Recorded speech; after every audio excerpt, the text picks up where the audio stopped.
Tonight, a high-profile delegation takes center stage at Parliament Hill.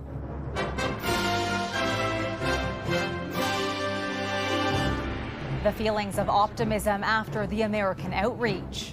It was both important substantively and symbolically. And the efforts to tighten long-standing ties. We want to come and continue that momentum. Strike averted, but a Canada Post deal still hasn't been delivered. We're operating on fumes. Our volumes are down significantly. What it means for your mail service. And a mother's wish to unite her father and son. Whether it was shock, whether it was sadness. How a loving tribute turned into a mysterious case of missing remains. Also, anxious Canadian students caught in the crossfire. There's just so much at stake for all of us. The feud between the Trump administration and Harvard University.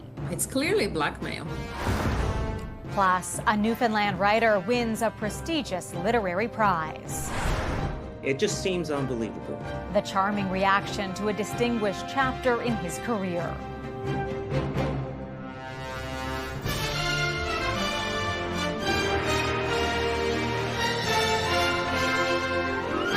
CTV National News with Heather Butts. Good evening. At a contentious time in Canada-U.S. relations, 5 American senators arrived on Parliament Hill to underscore the long-standing relationship between the two countries. They met with the Prime Minister and his team as the delegation highlighted the importance of trade and travel. CTV's Jeremy Sharon has more on those seeking to stabilize relations. Leaving a meeting with U.S. senators on Parliament Hill today, Prime Minister Mark Carney had this takeaway. Discussed security and economic issues. I think it's very important. It was both important substantively and symbolically. I think it was very good that they came up, bipartisan group, exceptional experience. 4 Democrats and 1 Republican made up the delegation of senators who traveled to meet with the Canadian government with a clear focus. No friendlier ally than Canada, and we want to keep it strong. But the meeting comes as the relationship between the two countries is more turbulent than in recent memory. We hope that this meeting will continue very positive discussions toward ensuring that some of the cracks that have appeared in the relationship in recent months are healed. Donald Trump's tariffs and the global trade war a priority during today's talks for both sides. Anything on tariffs? Some of us up here were not a big fan of the tariffs, and I'm very glad that this is being negotiated right now. The senators, 4 of which from states who border Canada, called our country America's best friend and ally. For me, the word of the day is encouraged. The only Republican, Senator Kevin Cramer from North Dakota, acknowledged the strained relationship, but insisted the country's long-standing ties can't be broken. Donald Trump was a transformational president. You have here a transformational prime minister. 2 business guys. They know business. They know economics. They know how to work a deal. While the senators appeared encouraged and optimistic about progress being made as a result of today's talks, the question remains whether or not the message gets to the president and if it could help the two countries sign a new trade deal. Heather? CTV's Jeremy Sharon in Ottawa. Canada-U.S. relations also emphasized during a phone call where Secretary of State Marco Rubio congratulated Foreign Affairs Minister Anita Anand on her recent appointment.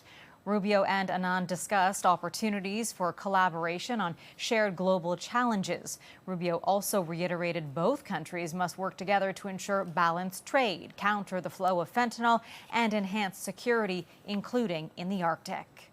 One of Canada's new cabinet ministers applauding the nation's energy sector and the important role it plays in our future.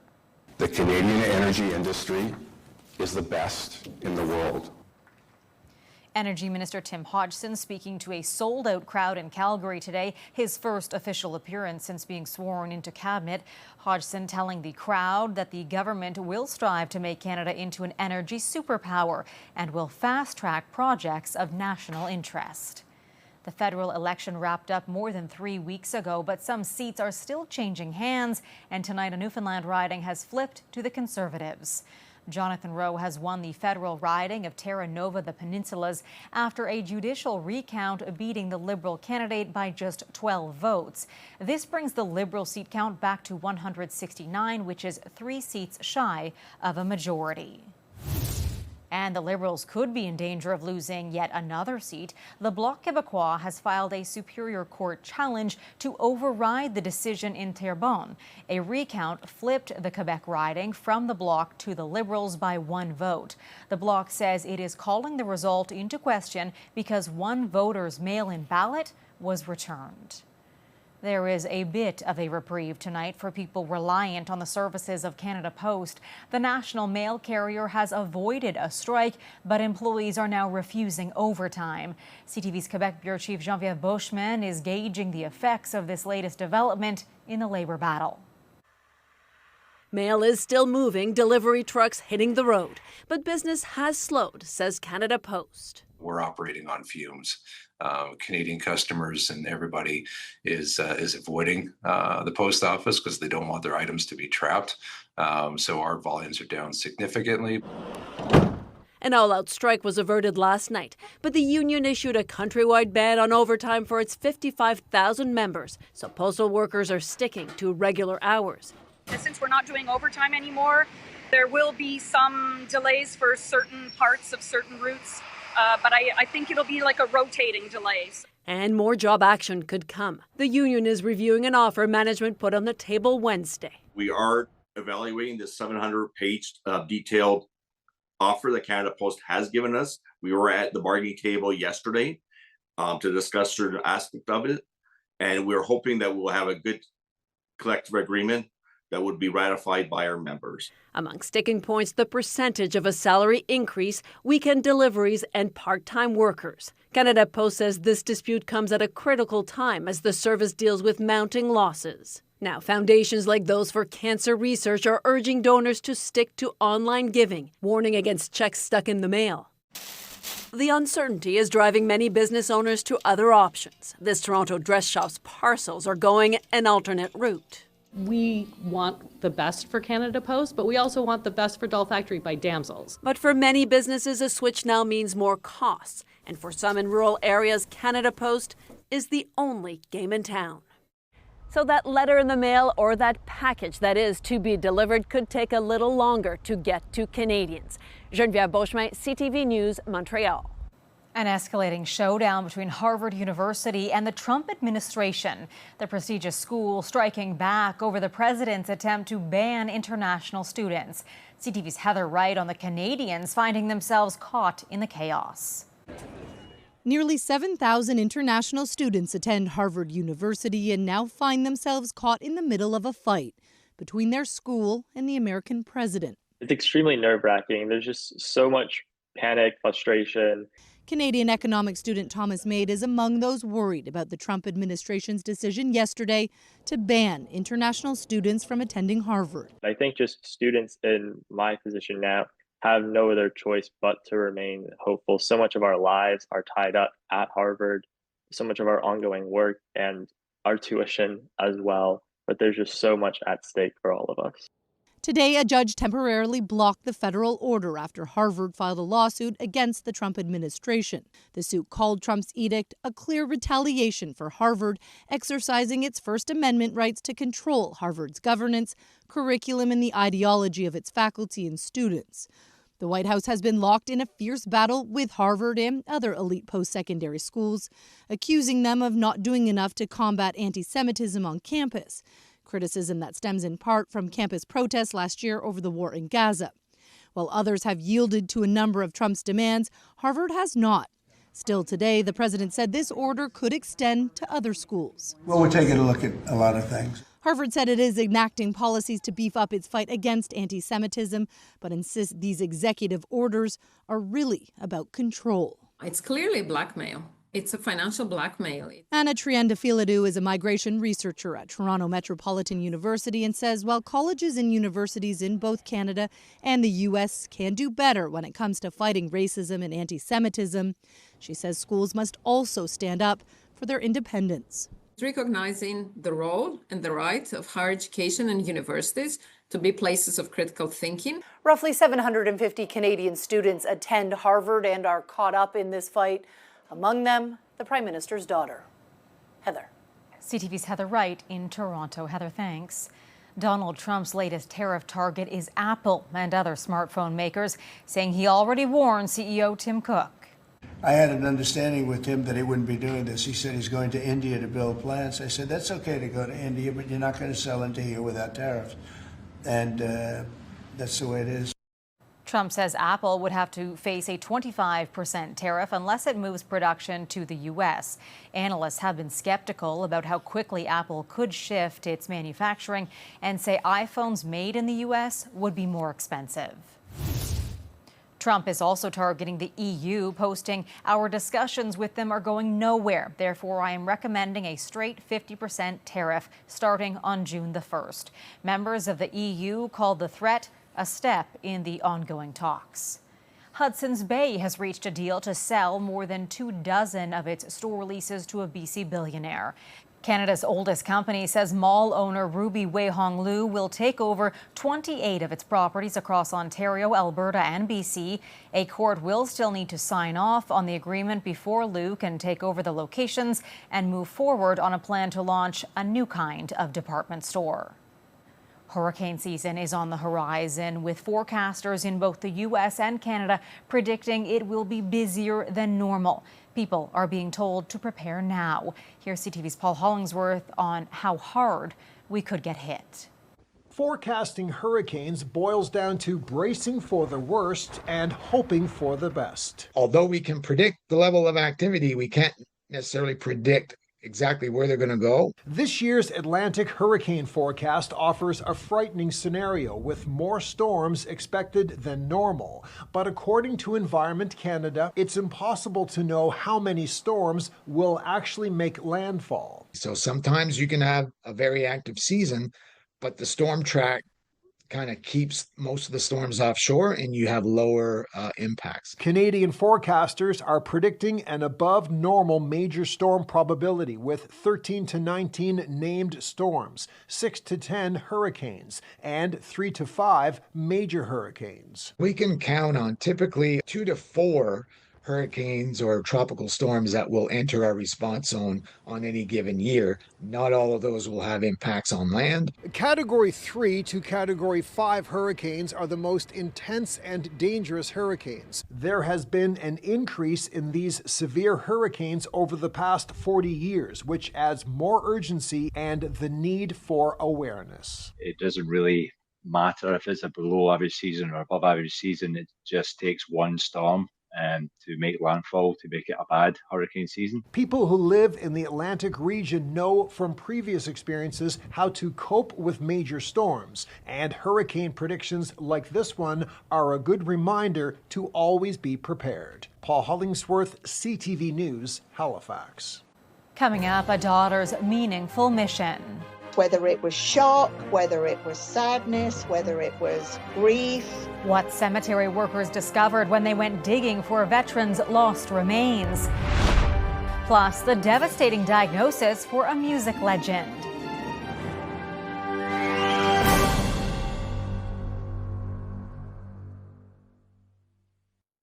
Seventeen people have been injured in a stabbing attack at a Hamburg train station in Germany. At least 4 of the victims are in critical condition. The station in Germany's second biggest city is a major commuter hub. A 39-year-old German woman has been arrested. Authorities don't believe the suspect had any political motive and are investigating whether she was in mental distress at the time. She was as close to perfect as any human could be. And she was recently very much in love with Jeroen. Emotional memories of Sarah Milgram being shared tonight by her grieving father. Milgram, an Israeli embassy staff member, was gunned down this week along with her boyfriend outside an event at a Jewish museum in Washington, D.C. Their accused killer, Elias Rodriguez, who is facing murder charges, was detained at the museum yelling "Free Palestine" after allegedly shooting them from behind. A few months after canceling a show in Toronto citing a medical issue, singer Billy Joel has now canceled all of his upcoming tour dates and revealed new details about his condition. His only show in Canada in 2025. Billy Joel. In a message on his website, Joel says he's been diagnosed with a brain disorder that causes problems with hearing, vision, and balance, and it's been made worse by recent performances. He was scheduled to return to Toronto next March, which would have been the tour's only scheduled Canadian stop. To Manitoba now, and a mystery from beyond the grave. A woman thought she had finally found where her late father's lost remains were buried. But as CTV's Alex Karpa reports, when workers dug into the plot, they found nothing. I've been working on this for so long. Sergeant Gordon Alexander Patrick was a Royal Air Force glider pilot in the UK, and for years his daughter Elizabeth didn't know where his remains were located. Now that she does, she wants him moved next to her son, who is also in the military and is buried in Burlington, Ontario. I was so excited for it to finally come to fruition. But that excitement quickly turned to shock when cemetery workers started digging. They realized the plot was empty. I didn't, in my wildest dreams, ever think that he was going to say to me, "Your dad's grave is empty." Elizabeth says she didn't know her father. Her parents divorced when she was very young in England, and he moved to Canada in 1956. From records she was able to obtain, she knows he lived in Alberta, Saskatchewan, and ended up here in Manitoba before his death in 1973. She's been looking for her father for the past 10 years and is now working with the cemetery on what to do next. These are photos Elizabeth has of the gravesite. Video taken Friday near the same spot shows a mound of dirt with a green tarp covering it. In a statement, the cemetery says they are exploring every possible solution to locate any possible remains. Quote, "Given the age of the burial, the historical records that have been passed down to us may be incomplete or inaccurate." For Elizabeth, it's not only important to find the remains, but to eventually put her father next to her son. When we're gone, they'll have each other. And that, to me, is the most crucial. Alex Karpa, CTV News, Winnipeg. Still ahead, a contentious piece of Canadian history. The deep debate over a prized possession found on the ocean floor.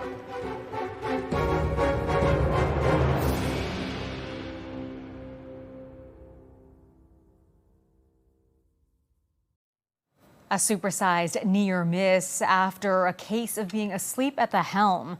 This cargo ship ran aground in Norway, crashing into a garden just meters from a home. 16 crew were on board, but no one was hurt. The watch officer, who has admitted to falling asleep, has been charged with negligent navigation. A long-lost piece of Canadian naval history has been recovered from the bottom of the English Channel, but not everyone is celebrating. Some argue it will preserve the item for future generations, while others are calling it theft from a war grave. CTV's John Benaveli-Rao explains. Corvettes. Among the Canadian Navy ships lost during the Second World War was HMCS Trentonian, torpedoed by a German U-boat in 1945 off the coast of England. 80 years later, footage taken by UK diver and YouTuber Dom Robinson shows him searching the wreckage for his third time and making a thrilling discovery. I didn't really believe it was there until I actually saw it, and then, of course, that was just an amazing feeling. Robinson had found the prized ship's bell, long believed to still be in the decaying debris. Almost 70 meters down, he says it took 2 hours to retrieve. My God, it was freaking amazing. Robinson later handed it over to members of the Canadian Navy. He says they thanked him, but some, like Navy historian Roger Latwiller, were not impressed. Those are a war grave just the same as any plot on land.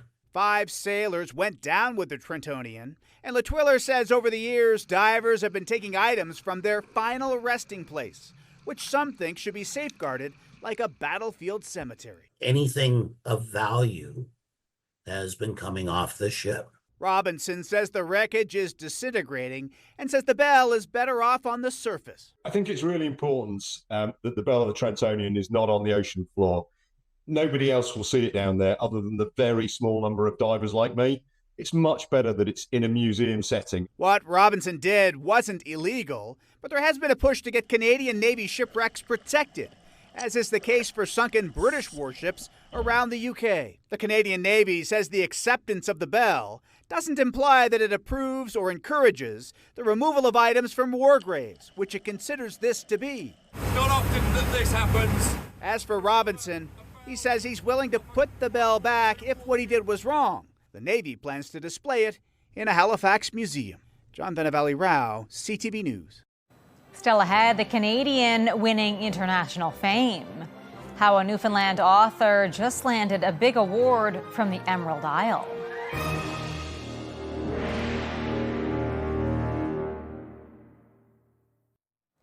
A Newfoundland author is celebrating tonight after winning a prestigious international prize. Michael Crummy was given the Dublin Literary Award. CTV's Sarah Plowman caught up with the winning writer, who's still in Ireland. Newfoundland author Michael Crummy says he's still in shock he won the prestigious Dublin Literary Award. It feels like a really, really elaborate practical joke. And I'm expecting at any moment someone to just say, "You fell for it." His novel, The Adversary, took home the prize worth more than $156,000. The novel takes readers to the harsh realities of 19th century Newfoundland, where two siblings own competing trading companies. It's a companion to a previous novel, The Innocents, but instead of a relationship built on love, this one is driven by greed and hatred. It's about a brother and sister who actively despise one another. So instead of a strange Adam and Eve story in The Innocents, this is a Cain and Abel story, which I think feels to me in many ways like the world we're living in right now. Born in Buckins, a small mining town in central Newfoundland, Crummy says it's been a long, strange trip to this stage. But if I had to name a beginning to that journey, it would be Saturday morning visits to the Buckins Public Library, where he fell in love with stories. And today there's a nook called Crummy's Corner. The nominations for this prize come from libraries around the world. Staff at Newfoundland and Labrador public libraries are thrilled their pick won. It's been a high the last 24, almost 48 hours since we've received the news. The Adversary was picked out of 71 entries from 34 different countries. As for what the author might do with his prize money, I haven't decided. I mean, some things that I'd never be able to do, like give some money to our daughters. My mother has a travel fund, so I'm going to make a donation to that. And I've got a surprise for my wife coming up for her birthday. Crummy is the third Canadian author to be awarded this prize and notes it'll also give him more time to write.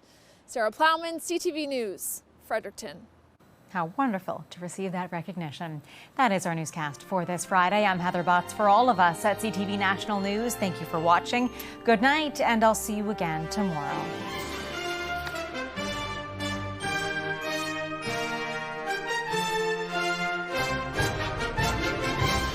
CTV National News, Canada's #1 newscast.